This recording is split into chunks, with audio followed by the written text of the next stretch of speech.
Hey everyone, welcome to this channel. Today we will talk about Europe. Yes, that political thing everyone talks about on the news, that some people passionately love, others firmly hate, but nobody really understands. Before we talk about Brussels, the Euro, Brexit, or endless debates about cucumber regulations, let's go back to the sources. Because honestly, where does Europe come from? Why is this continent called that?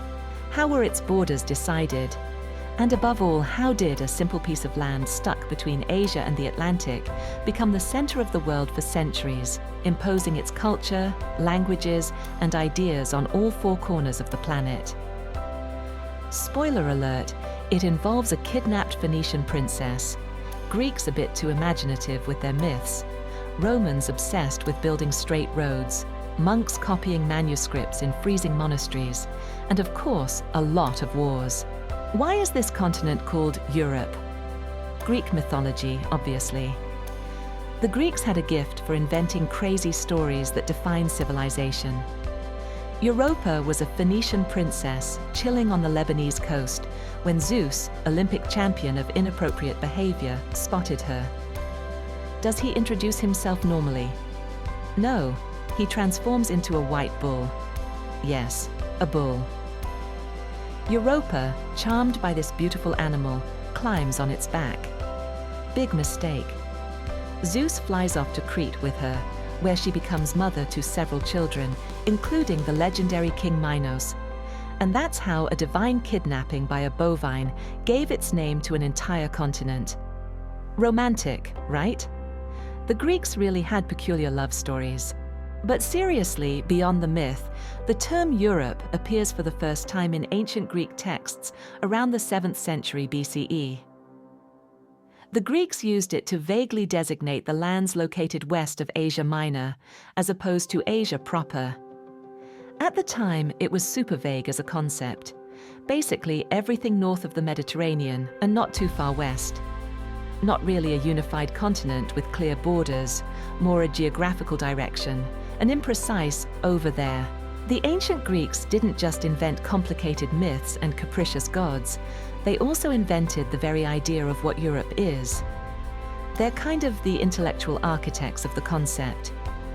In the 5th century BC, the historian Herodotus, considered the father of history with a capital H, explicitly speaks of three great divisions of the known world: Europe, Asia, and Libya, which was their name for Africa. For him, Europe begins somewhere west of the Bosphorus Strait and extends to, well, we don't really know where exactly. The Atlantic Ocean, the mysterious mists of the Great North.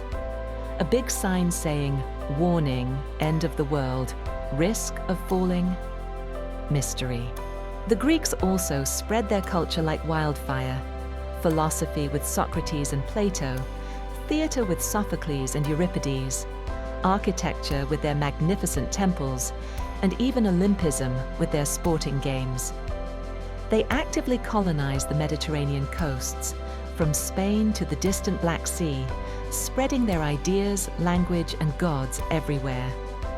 Without really knowing or planning it, they plant the seeds of a common European civilization that will germinate for millennia.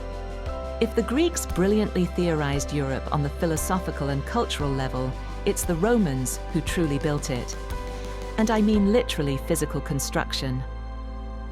Rome begins humbly as a small city-state lost in central Italy.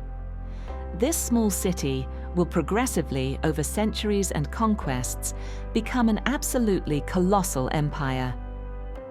At its peak, around the 2nd century AD, the Roman Empire controls the entire Mediterranean basin, which they call Mare Nostrum, or Our Sea, a gigantic part of Western and Central Europe, and even substantial pieces of the Middle East and North Africa.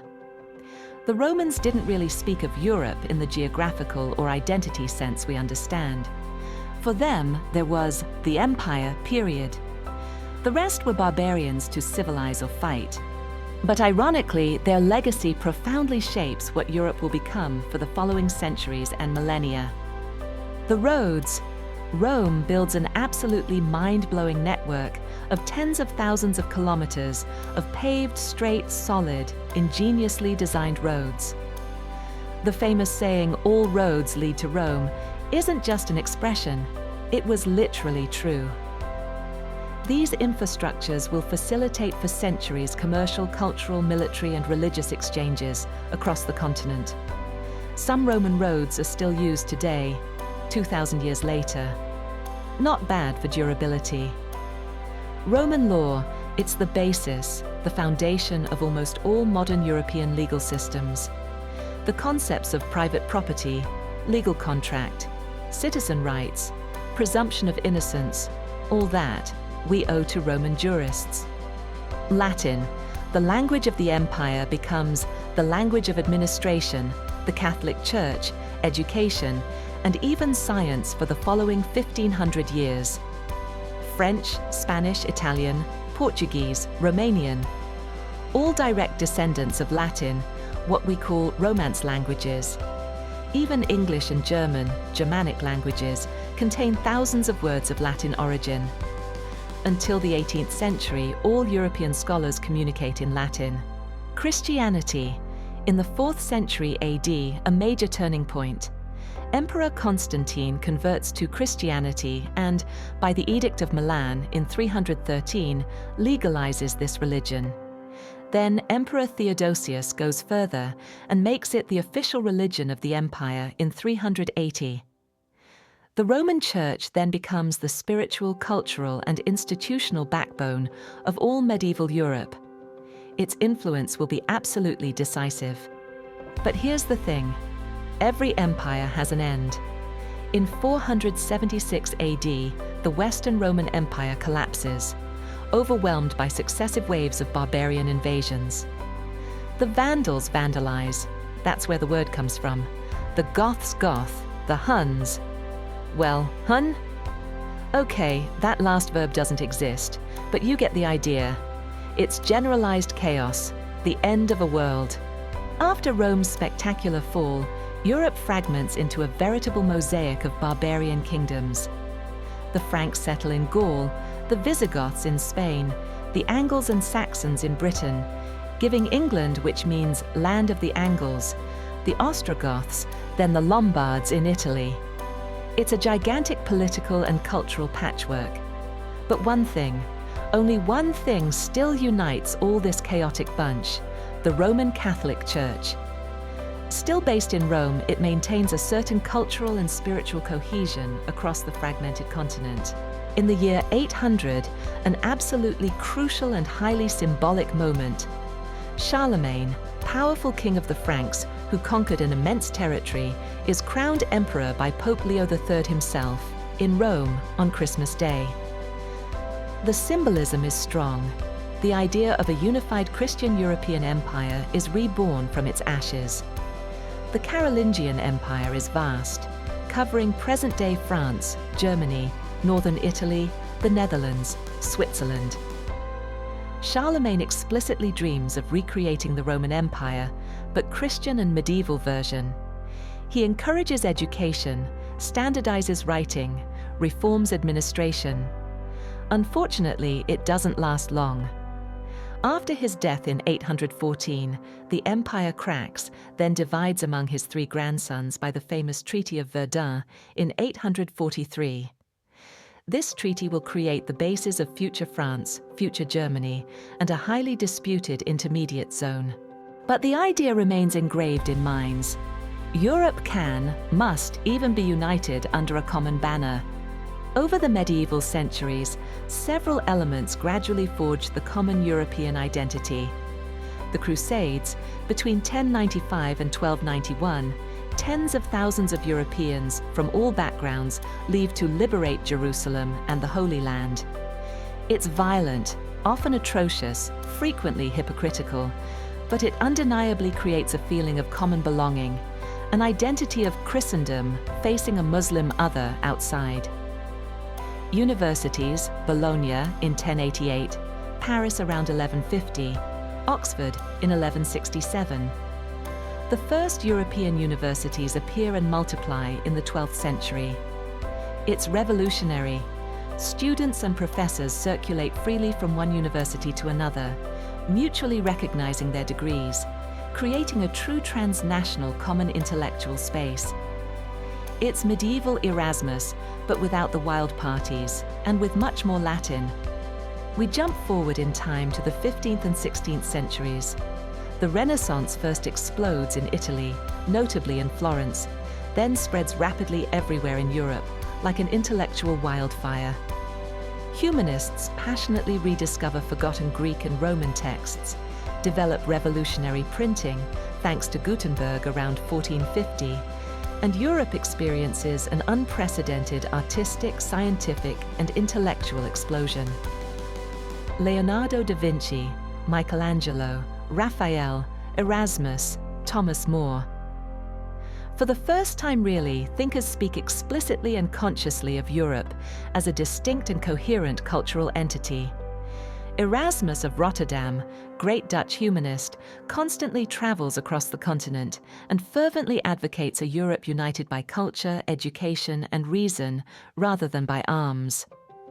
He dreams of a republic of letters without national borders, where scholars freely exchange their ideas. The great maritime discoveries, Christopher Columbus in 1492, Vasco da Gama, Magellan, also radically changed the game. Europe projects itself outward, explores, colonizes, dominates, exploits the rest of the world. This global expansion paradoxically creates an even more reinforced European consciousness. We, the civilized and Christian Europeans, facing the rest of the world to convert or subjugate. It's the era when Europe really begins to dominate the planet. In the 18th century, the Age of Enlightenment pushes the idea much further. Voltaire, Rousseau, Diderot, Kant, Montesquieu, all these philosophers dream of an enlightened, rational, tolerant Europe, based on reason rather than superstition. Immanuel Kant, German philosopher, even writes a famous essay titled Toward Perpetual Peace in 1795, imagining a federation of free European states cooperating peacefully. Utopian at the time? Absolutely. But the idea progresses and germinates in minds. So, finally, where does Europe really come from? Philosophical answer: from everywhere and nowhere at once. Europe is absolutely not a natural geographical evidence. Look at a map. It's technically just a large peninsula of Asia, without really clear natural borders to the east. Europe is above all a cultural, historical, intellectual, and political construction elaborated over millennia. It's the complex and intertwined heritage of ancient Greece and Rome, of medieval Christianity and the Renaissance, of the Enlightenment and revolutions. It's an idea forged by centuries of commercial exchanges, bloody conflicts, maritime trade, artistic creation, philosophical debates. But it's also, and this remains crucial, an idea constantly contested, debated, questioned. The 19th and 20th centuries will be marked by unleashed nationalisms, two absolutely devastating world wars that will almost completely destroy the continent, and finally, in reaction, the progressive construction of today's European Union. But all that is for the next exciting videos in the series. What you absolutely must remember from all this is that Europe is not a natural, obvious given, fallen from the sky. It's a human project, a voluntary construction, a repeated collective choice. Europa, that princess kidnapped by a bull god, became an entire continent forged by humans with all their sublime greatness and all their tragic weaknesses. And there you have it for the origins. If you like this, think about liking, commenting, sharing, subscribing, all the usual YouTube ritual. Share your questions and suggestions for the next topics in the comments. And tell me sincerely, for you personally, what is Europe today? See you very soon for the continuation of this great European saga. Bye.